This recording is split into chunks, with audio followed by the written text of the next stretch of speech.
Subscribe करें और bell दबाएं ताकि कोई खबर रह न जाए। वज़ीर आज़म जो कि कतर में मौजूद हैं, अमीर कतर से उन्होंने मुलाकात भी की है। साथ ही साथ सरमायाकारी के हवाले से ये दौरा जो है वो बड़ी अहमियत का हामिल समझा जा रहा है। क्या मसरूफियात रहेंगी, शहबाज अहमद से जान लेते हैं। शहबाज, वज़ीर आज़म इमरान खान कतर में मौजूद हैं, वहाँ पर क्या मसरूफियात रहेंगी?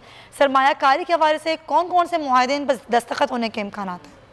देखिए, वज़ीर-ए-आज़म इमरान खान का ये बायलैटरल टूर है और ये अमीर कतर की जात वज़ीर-ए-आज़म इमरान खान जो हैं आज सुबह कतर पहुंचे थे, जहां पर उनका वज़ीर तवानाई ने इस्तकबाल किया। उसके बाद जो दीवाने अमीरी है कतर का, वहाँ पर वज़ीर-ए-आज़म इमरान खान का अमीर कतर ने इस्तकबाल किया। उसके बाद वज़ीर-ए-आज़म से जो कतरी कैबिनेट है उनका तारुफ करवाया गया और फिर उसके बाद वज़ीर-ए-आज़म इमरान खान और जो कतरी अमीर उनकी वन-ऑन-वन मुलाकात हुई, वफूली सतह पर जो है मुज़ाकरात हुए।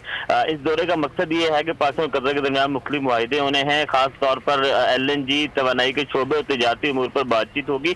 और वज़ीर आज़म के साथ शाह महमूद कुरैशी हैं, नदीम बाबर हैं, जुल्फी बुखारी हैं और जो ज्यादा फोकस है वो पाकिस्तान और कतर के दरमियान तजारत बढ़ाना है। खासतौर पर जो LNG का मुआहिदा था उस पर जो है वो बड़ी पेशरफ होने का इम्कान है। उसके अलावा वज़ीर आज़म इमरान खान की जो कतरी हम मनसब हैं उनसे भी मुलाकात होगी और कतर के साथ जो अफरादी कुव्वत है वो बढ़ाने पर जो है वो बातचीत होगी। और वज़ीर आज़म इमरान खान ने जो कतर के अमीर से मुलाकात हुई है उसमें वज़ीर आज़म एक बार फिर जो है मसला कश्मीर को उठाया है और अमीर कतर को कहा है कि आलमी बरादरी की बड़ी जिम्मेदारी है तो वो इस मामले पर जो है वो नोटिस ले। और खासतौर पर जो भारत में जो मुसलमानों के साथ हो रहा है उस पर वज़ीर आज़म इमरान खान ने मुतालबा किया है कि आलमी बरादरी इसका नोटिस ले। वज़ीर आज़म का ये एक रोजा दौरा है जिसमें वज़ीर आज़म इमरान खान जो है कतरी सरमायाकारों से भी जो है वो मुलाकात करेंगे, जिसमें पाकिस्तान में जो सरमायाकारी की दावत देंगे। और खासतौर वज़ीर आज़म इमरान खान चाहते हैं कि सेहत के शोबे में और जो दीगर पाकिस्तान में बिल्कुल ये आम शोबे हैं जिसमें वो कतर का ताउन चाहते हैं। शहबाज अहमद, बहुत शुक्रिया।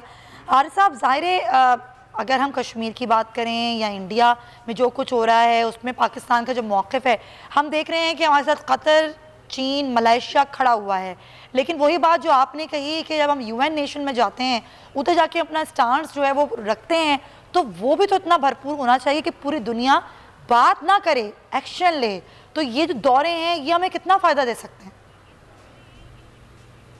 देखें, ये बहुत अहम है और मुझे इसलिए मैं ख़ास तौर पे कह रहा हूँ कि जब पहली दफ़ा यूनाइटेड नेशन में कश्मीर का बयानिया लेके पाकिस्तान गया था तो उसके बाद जब हम TV टॉक शो कर रहे थे तो वहाँ के ह्यूमन राइट्स के जनरल सेक्रेटरी थे जो कि मेरे TV टॉक शो में थे और वो मुझे हैरान कुन बात बताई। उन्होंने कहा कि वहाँ भी UN रिप्रेजेंटेटिव थी हमारे वहाँ पर मलिया लोधी साहिबा, लेकिन जो 10 नॉन परमानेंट मेम्बर्स थे she did not approach them at all. कहते हैं आई वाज शॉक्ड जब मैंने बाकी मुल्कों को कहा कि जी हमारा ये, कहते हैं हमें तो किसी ने बात ही नहीं की है। अच्छा, ये हम वहाँ जाके सब भूल जाते हैं कि व्हाट इज़ द रिस्पॉन्सिबिलिटी। हमने वहाँ पर क्या लोगों से कांटेक्ट करने हैं, उनको अपने बताना है। ये टेलीफोन हमारे उर्दू प्रोग्राम जो TV चलते हैं बहुत कम लोग बाहर देखते हैं, वहाँ पर आपको पर्सनल टच चाहिए। मुल्कों को जाएँ, आप बताएँ उनको जाके कि क्या आप, why do you have United Nation में representative, he has to be in touch with all the 10 non permanent and 5 permanent member के साथ। उनको एक्सप्लेन तो करें, बताएं तो सही कि क्या प्रॉब्लम है। यूरोपियन यूनियन में हमारे फॉरेन मिनिस्टर यूरोपियन यूनियन कितनी दफ़ा गए हैं, फ्रांस नहीं गए हैं, जर्मनी नहीं गए हैं, बिल्कुल सही, रशिया नहीं गए हैं। सिर्फ हमारी ज़ाहिर है कि चाइना के साथ हमारे बहुत अच्छे ताल्लुकात हैं जो हमेशा हमारे टाइम टेस्टिंग फ्रेंड है। But then we need to go and meet these countries who, and दो हमारे मुल्क रीजन में 2 परमानेंट मेंबर थे यूनाइटेड नेशंस के और वहाँ हमने कोई दौरे ही नहीं किए। ये क्या स्ट्रेटेजी है हमारी? पॉइंट टेकन आरिफ साहब, आप बिल्कुल आपने बड़ा वैलिड पॉइंट उठाया है। अहमद, ये जो स्ट्रेटेजी है जो नज़र आ रही है फ़िलहाल, उसको आप किस तरह देखते हैं? क्योंकि हमने देखा कि चाहे वो कोई भी मुहाज़ हो, दिफा का मामला हो, हमारी अफवाज सारे तैयार हैं, लेकिन जो डिप्लोमेटिक रिलेशंस होते हैं, जो हमने अपनी एक स्ट्रेटेजी हमारी हुकूमत ने बनानी होती है, वो आपको कहाँ नज़र आती है? देखिए, ये ब्रिगेडियर साहब ने जो बात की है, थोड़ा सा इसको मैं दूसरा जो इसका पहलू है वो भी सामने लाना चाहूँगा कि सिर्फ खारजा जो महाज है इसको हम इसका फेलियर नहीं इस तरह कह सकते कि वो भी डिपेंडेंट है कि उसने सफारतकारी किसकी करनी है, उसने रियासत पाकिस्तान की करनी है। रियासत पाकिस्तान क्या है? रियासत पाकिस्तान ये है जो माशी तौर पे इस वक्त बहुत ज़्यादा बुरे हाल में है। तो दुनिया हमारी बात तब सुनेगी जब हम थोड़े मजबूत होंगे। देखें, ये जो दो तरफा मफाद है इसी पे ही ताल्लुकात बनते हैं पूरी दुनिया में। हम ये नहीं कह सकते कि किसी को हमारी शक्ल अच्छी लगती है तो वो हमारे सारे जो मसाइल हैं वो भी अपने वो पास ले जाए और उसका वो हल निकाले। हमें माशी तौर पर मजबूत यही तो अफसोस की बात है ना कि ज़ाती मफाद ऊपर हैं, इंसानियत से वो इंसानियत से भी वो ऊपर हैं, तो हमें भी रियलिटी को एक्सेप्ट करना होगा। बिल्कुल आप अहमद सही कह रहे हैं कि रियलिटी को एक्सेप्ट करने की ज़रूरत तो है।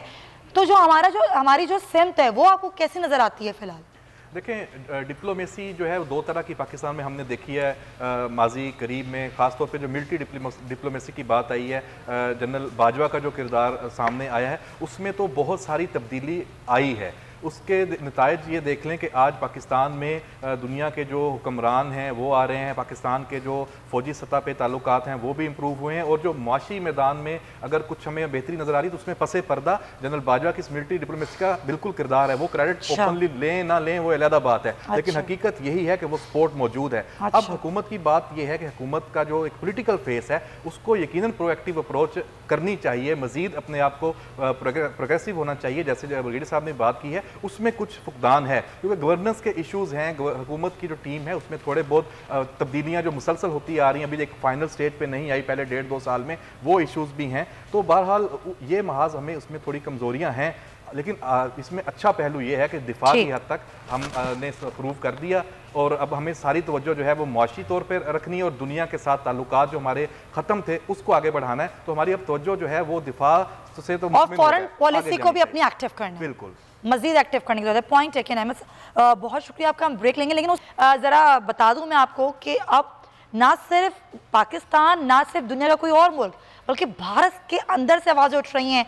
क्या ही सियासतदान, क्या ही फनकार, कोई भी आर्टिस्ट हो या कोई दानिश्वर हो या कोई सहाफ़ी हो, सब बता रहे हैं कि भारत में जो कुछ हो रहा है वो गलत हो रहा है। एक ऐसे ही ट्वीट का जिक्र करूँगी, मुमताज़ भारतीय दानिश्वर हैं रितेश शर्मा साहब, उन्होंने एक ट्वीट किया। उन्होंने कहा कि जब से इमरान खान ने पाकिस्तान में इक़्तिदार संभाला हमारे खिलाफ हर लड़ाई जीती है।